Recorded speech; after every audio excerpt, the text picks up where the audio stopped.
Being part of a professional learning organization can spark new ideas, build lasting connections, and transform your career in unexpected ways. Get as much out of it as you want. You can volunteer, you can just take advantage of their programming, you can, whatever it is that you've got the bandwidth for, you're going to get something from it. That's Phyllis Metzler, past president of the ATD Central PA chapter. She's joined by current president Gina Sweeney and incoming president Robyn DeFelice for a conversation with DaVinci's Jenny Fidulo and me about the power of professional organizations like ATD. From valuable resources to strong communities, you'll hear how these groups help learning leaders thrive. Next on Powered by Learning. Powered by Learning is brought to you by DaVinci Interactive. DaVinci's approach to learning is grounded in 30 years of innovation and expertise. We use proven strategies and leading technology to develop solutions that empower learners to improve quality and boost performance.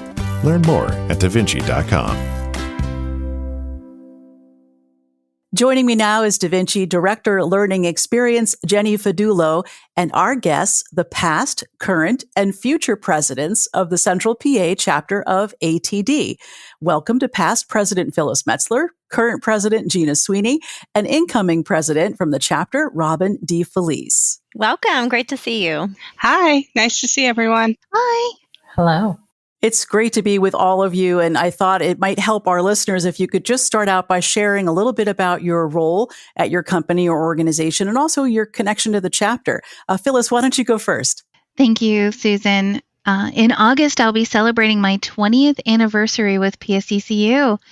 And for the last 6 years, I've served on our talent development team. And for those same 6 years, I also served in some capacity on or with the board at our local ATD chapter, whether committee member, VP of programming, and now I'm our past president. And anyone from Central PA knows PSECU, but for others, Pennsylvania State Employee Credit Union? Well done. Yes, Susan, exactly. Gina, how about you? Sure. Hi, everyone. My name is Gina Sweeney, and I'm currently the Talent Development Program Manager at the Pennsylvania Turnpike Commission. So I've been there about 1.5 years and have a great team, and we focus on professional development, leadership development, orientation, some workforce development. So we do some great things there.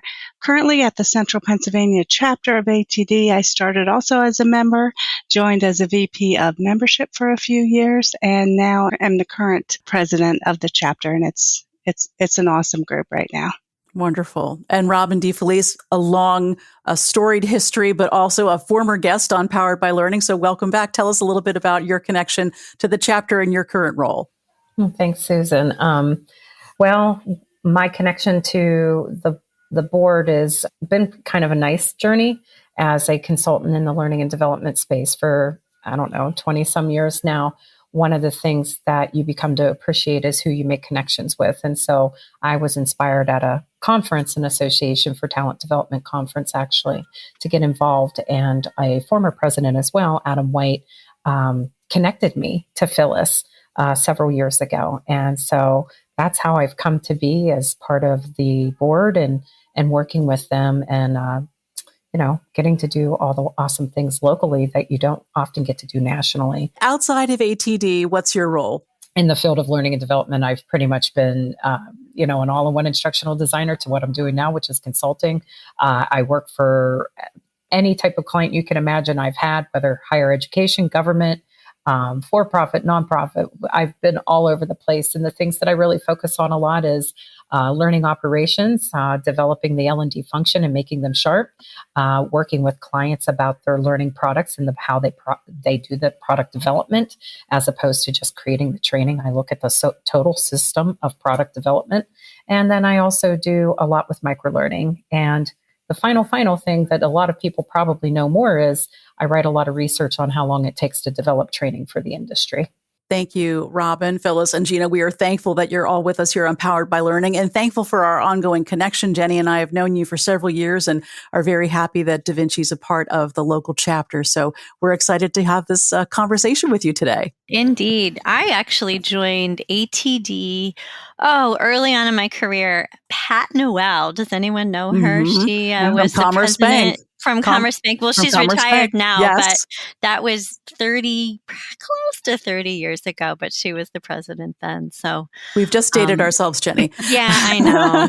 That hurt a little bit, but it's great to be here. So I know at DaVinci, we truly do believe in the power of professional communities to really advance people and the field. So to start, tell us a little bit about ATD's mission and kind of maybe more broadly, why does it matter to be part of an organization that's driving professional development in your industry, any industry? Sure. Hi, this is Gina. And I looked up, wanted to be reminded of ATD's national mission, which is to empower professionals to develop talent in the workplace.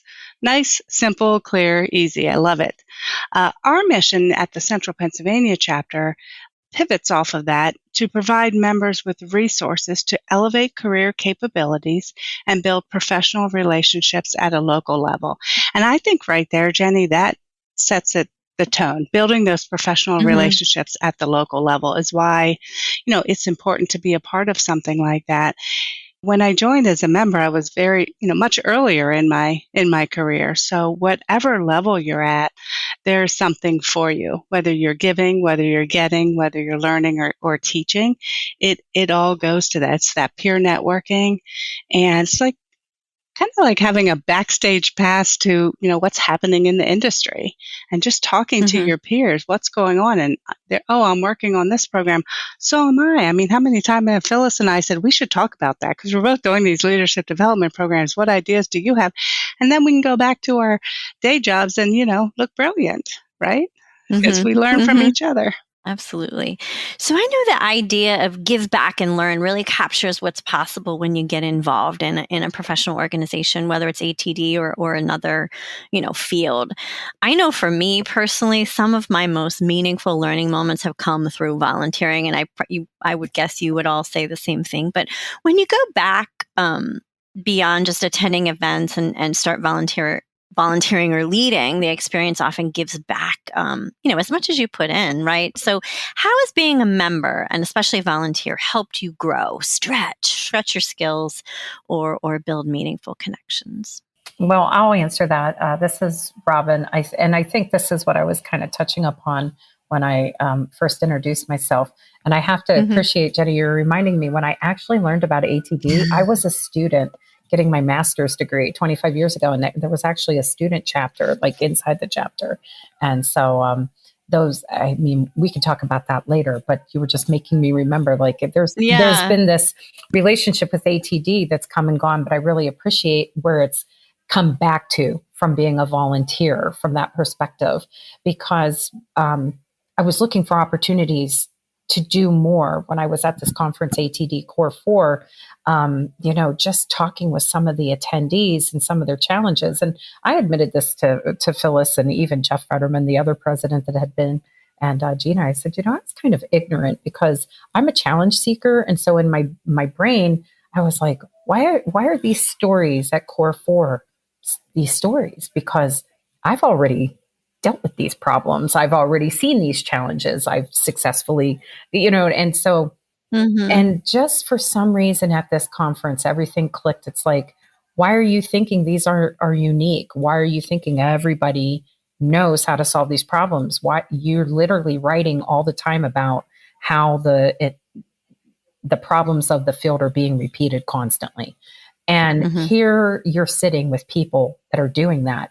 And I was like, I need to get involved, but not at the national level. I need to go somewhere where I can support and volunteer and network with people in my own area and see if I can give back in that way. And that's what led me to Adam. But and I share this story all the time. I was sitting in the airport talking to Adam. That's how important it was for me. When I was leaving that conference, it was that compelling that I needed to mobilize myself at that point. And so that's when, I got led to Jeff and Phyllis and I started to do things. But the volunteering piece, oddly enough, I'm talking to you all, but I will say I'm a socially competent introvert because the first thing I ever did was volunteered for, I believe, the 75th anniversary. Did I get that right? Okay. I think that's where I first met you. Yeah. It was at the Hotel Hershey. Yes. And you said, I have connections for you. And I said, great. And you've set me up with so many great guests, Robyn. So there's another benefit. Yes, that was exactly what I felt like I needed to do so that because my big goal in life is to empower people. That's why I love being in this space. And so I said to Phyllis, I'll do greeting. And I did the greeting and I actually was like, oh, I can do this.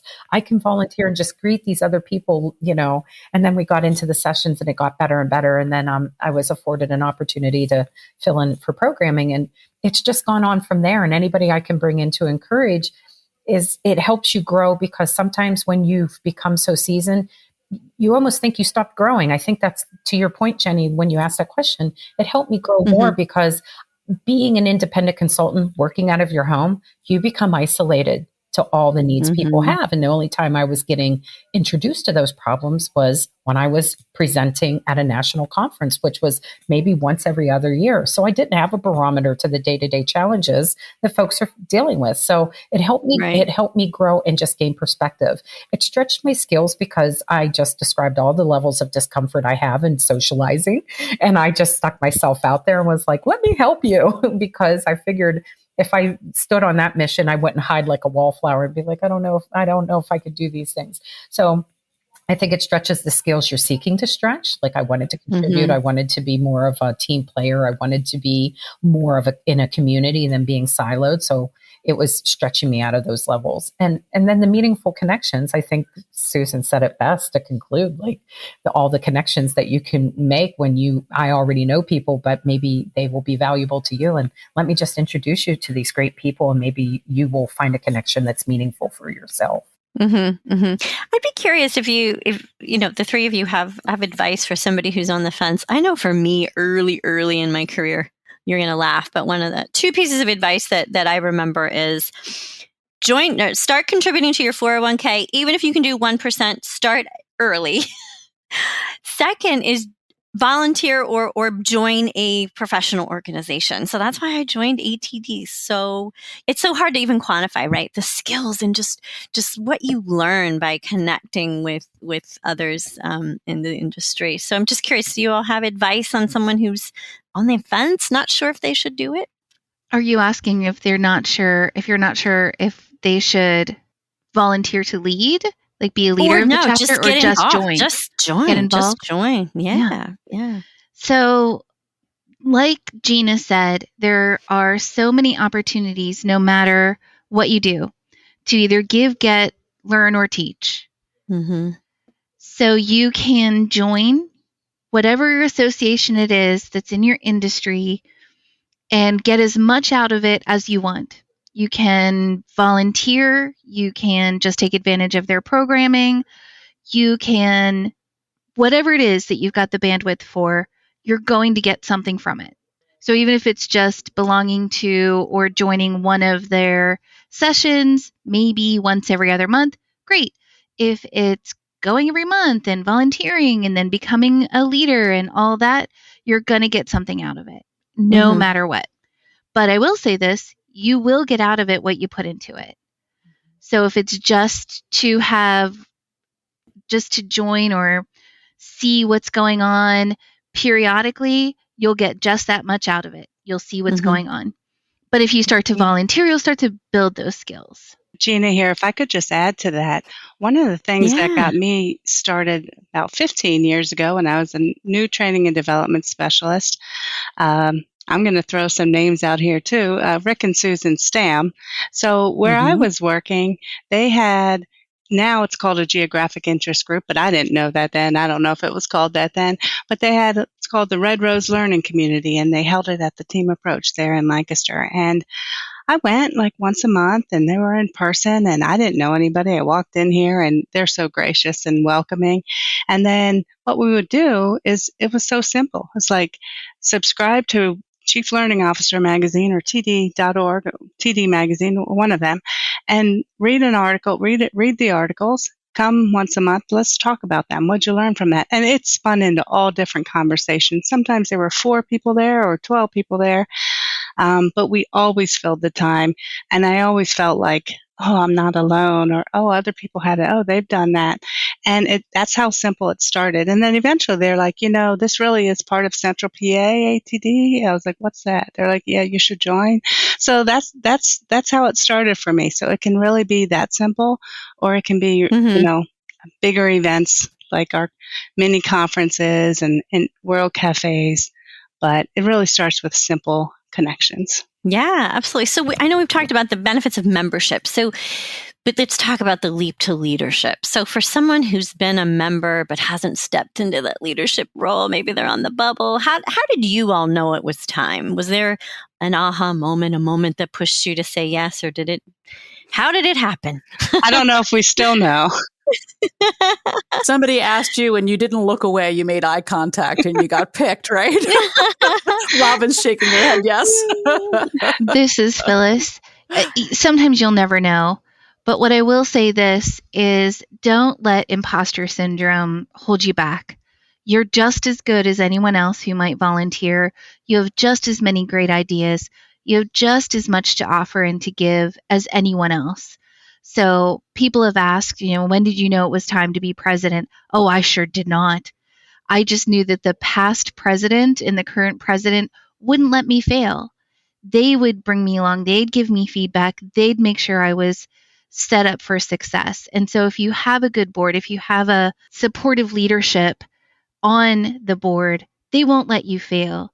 And they'll be more than grateful for your volunteerism and your willingness to learn and to help then they will wonder, why are you there? No one will wonder why you're there. So if you are on the fence and thinking about, should I take that leap and join a committee or be on the ballot for a VP position, the answer is yes. Yes, you should. Mm-hmm. And I know specifically with our chapter and our board, we have a fabulous board full of folks who have been doing this for years. They won't let you fail, and you'll learn so much just by taking that leap. Absolutely, Phyllis. You will not be alone. These 2 ladies right here keep me afloat. We all have different strengths. We all have different skill sets, and I think we recognize that and jump in when we're like, I don't know if this is there. Let me help here, and that's always helpful. Great. So I know professional organizations can really be a powerful space to test and refine your skills, right? In a real world, low risk environment. Do you all have an example you might be able to share of something that you got to practice or develop thanks to your involvement in ATD or any other organization that you've been part of? One of my favorite takeaways, there's just so many things and takeaways that I've learned, but what comes to mind is when we do something like a World Cafe and you sit in a small group with other people, and one of the topics was like learning technologies.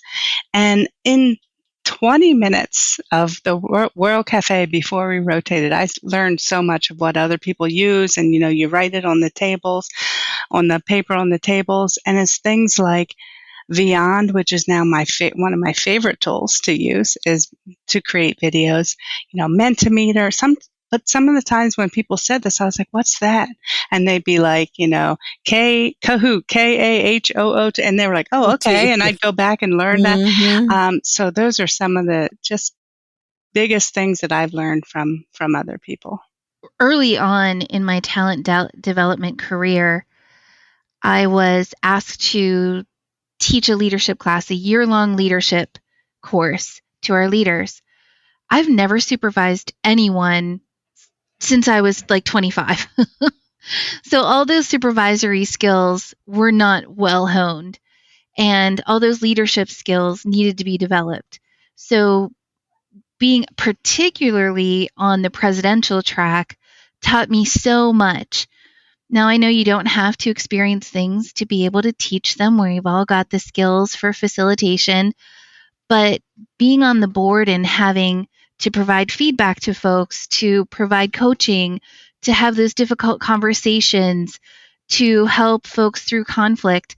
Now that I've experienced that as a leader, I am that much more equipped to teach these year-long leadership classes, and not only to teach them, but to develop new and exciting methodologies to garner that success on the leaders here at PSECU. What I always find is anytime I go to an event, not only do you walk away, obviously, with learning the content or the purpose of the session, what that focus was, but I always walk away with different techniques to present something or facilitate a session, or a couple of books that I want to read. So it extends so much beyond just even why you're there and the primary objective. So I know for us, Da Vinci hosts chapter events. Usually yearly, we host at least one. They really challenge thinking and spark growth. So when you plan programming for your members, what helps you make it meaningful, relevant, and energizing? Kind of what's your approach?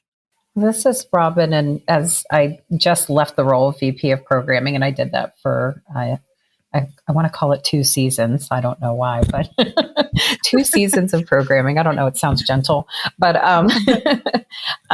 what I'm going to try to not bore us, but one of the pieces I do use is data. So like qualitative data, obviously, when we have any events, talking to folks, especially post-COVID, it's really important to gauge people where they're at. Like, how are you feeling? One of the tremendous things about our chapter is that folks want to get back together face to face, which is really cool. But more importantly, beyond face to face, what is it that you're seeking? And so we also do surveys. One of the cooler things that we did this year past year, 2024, is we actually did more of a end of year survey that was strategic, because sometimes when people can pulse your members and say, what do you want? And they'll pick everything. And that makes it hard for, how can you hit the mark with everybody? And so you have to take some leaps of faith that you are meeting marks for them. So some of it's the data that we get from the survey, some of it's from talking to folks, and then some of it's actually research that I've done. So for example, AT&D put out some really great, they did a webinar and some materials on some of their benchmarks in the industry and trends that are coming. So sometimes we're looking at, well, what's relevant today, but also what's setting you up for success tomorrow. So for example, when we did the last hosted event in November by you all, Da Vinci, we really did look at the trends. We were looking at how coaching is an up-and-coming skill, leadership pipeline and leadership management development internal to organizations is very big, and then helping people understand how they might have to lift that, because the people attending, it might be tomorrow, you need to go develop a coaching program. And we actually had somebody there that was like, I was just told I need to do this. There was at least 3 people. So one, you had affirmation right in the moment, boom, you're doing something that's serving the membership at their immediate need, but you're also setting everybody else up for success too. So that, again, it's a lot of tuning into the members, but then couching that in, a little bit of good research to make sure you're just not giving them something new and shiny, but it's actually purposeful and meaningful.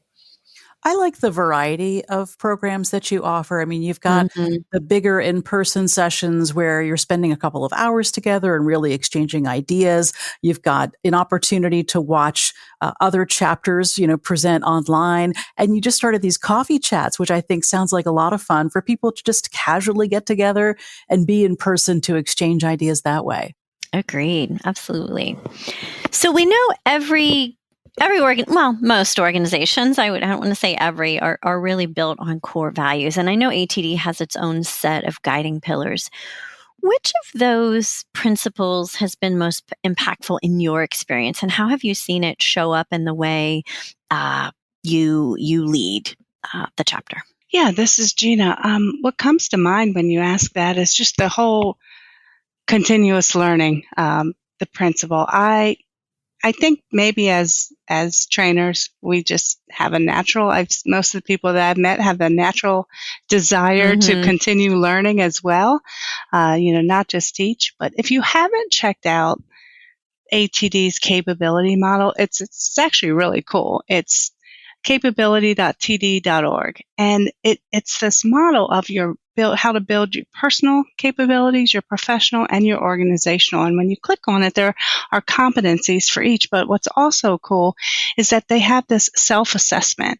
So I would encourage you, if you haven't played around with that yet or tested it, to do so. You can gauge your skills and knowledge across those. And what I learned is, I really could focus on the organizational capabilities.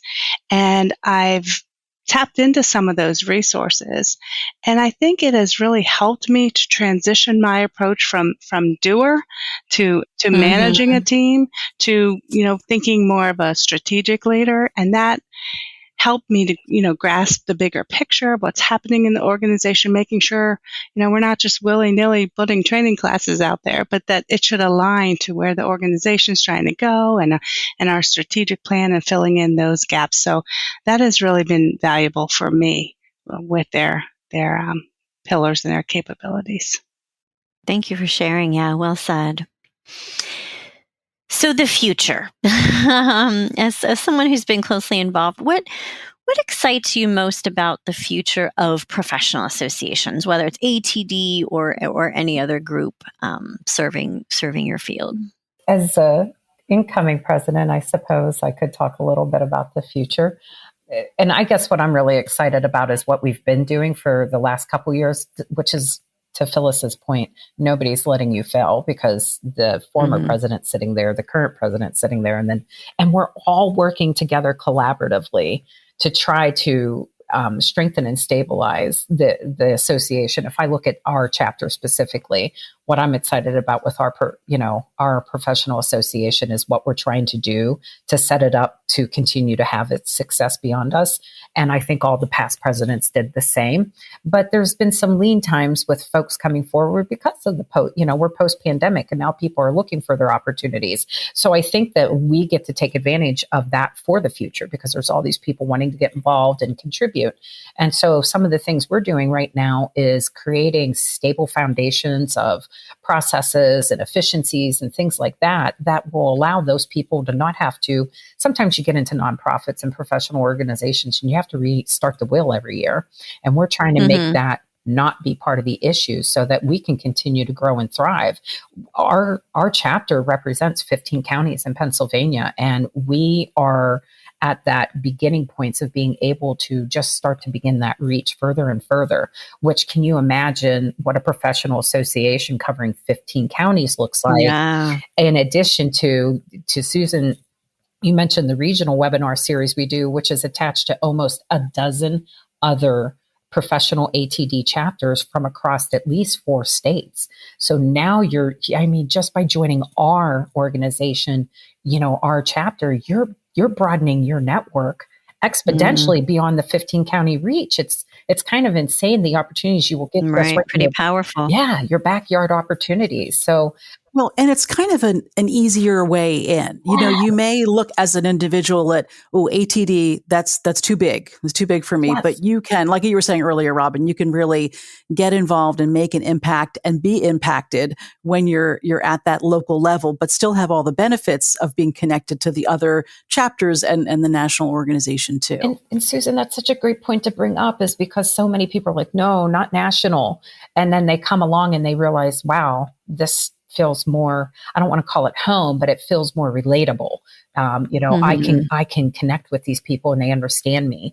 And the time is more dedicated to that connection, where if you're at a conference or at the national level, you're making maybe a blip of a moment on a quick chat in a webinar where we're all blacked out. We don't get to see each other and there's only the chat. And you're saying, hi, Robyn from Pennsylvania, somebody from Nebraska. And it takes a lot more to lift that connection and build that network. So this is a really great approach. And I really strongly believe where we're headed with our chapter, it's going to be amazing. It's been amazing, and it's just going to continue to grow.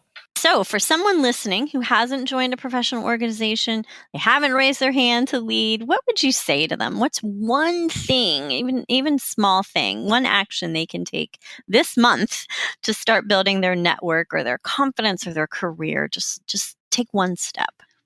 This is Phyllis, and I will say this. Don't let the negative voices in your head stop you. Don't let them say you don't have time. You'll spend your discretionary energy on things that give you energy. So it's hard to find something that's available in your local chapter, your local ATD chapter, or whatever professional organization that doesn't excite you. So find that thing that excites you, try it, and realize that it doesn't drain your energy, but rather will give you energy. And so just take that leap and see where it takes you. Awesome, Phyllis. This is Gina. And I would say, I heard this a long time ago. I'm sure we all have.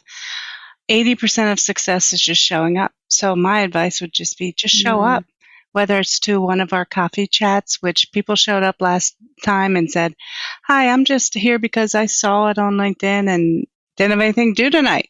I saw it on LinkedIn and just want to hear what you guys are doing. And that's perfectly fine, whether it's a virtual webinar or something in person, just show up. And I would just add to that, and I think it goes full circle again. It's just actually volunteering for me is the way to network. Because, I don't know, I used to be a bartender, so standing behind the bar was easier because you were kind of protected. And the same thing with volunteering. You have a station, you have a position, you have a responsibility. And so it gets you out of that negative headspace that Phyllis is talking about. And it allows you to directly focus on the people in front of you and doing something great for them. So if you take any action, just simply volunteer your time a little bit, because you don't have to focus on anything else other than being there for everybody else. Fun. All right. Speaking of fun, I'm going to shift gears a little bit, surprise you all with a fun rapid fire round. Okay. I'm going to say a word or a short phrase related to maybe the topic, leadership, professional development, chapter life. And I want you to respond with the first word or phrase that comes to your mind. All right. Keep it short. Jenny, you do know you're talking to Phyllis, Gina, and I, right? You can do it. Let me just remind you, ladies, this is being recorded. Okay, that's my disclaimer. Go ahead, Jenny. I have 5 words. All right, ready? We'll go Phyllis, Gina, Robyn, that order. We good? All right. Volunteer. Exciting. Just do it. Heartwarming. Leadership. Growth. Model the behavior you want to see. Expanding your mindset. You guys are good. All right, chapter meeting, an ATD chapter meeting. Fun. Networking. I don't sit down. It's energizing for you then. Very good word. Thank you. Right. Coffee or tea? Coffee. Coffee. I take both. No? All right. And finally, ATD. My heart. Career changing. Always try to do something. That's what I think when I think of ATD. Always try to do something. That's awesome. That was really fun. That was you good. are all doing something, and now we know it's all fueled by caffeine. But and also your dedication. We thank you. I mean, DaVinci really enjoys being connected to the three of you and to the chapter and to all of its members. And this was just a great reflection of the value of becoming a member of a professional organization like ATD. And we thank you very much for sharing your thoughts today. Absolutely, and please know how much we appreciate your support of our chapter consistently. Yes. Thank you. Yes, thank you. Always. Thank you all. My thanks to DaVinci's Jenny Fadulo and our guests, Gina Sweeney, Phyllis Metzler, and Robyn DeFelice from the Central PA chapter of ATD for joining us today. If you have ideas for topics or guests, please reach out to us at poweredbylearning@davinci.com. And don't forget that you can subscribe to Powered by Learning wherever you listen to your podcasts.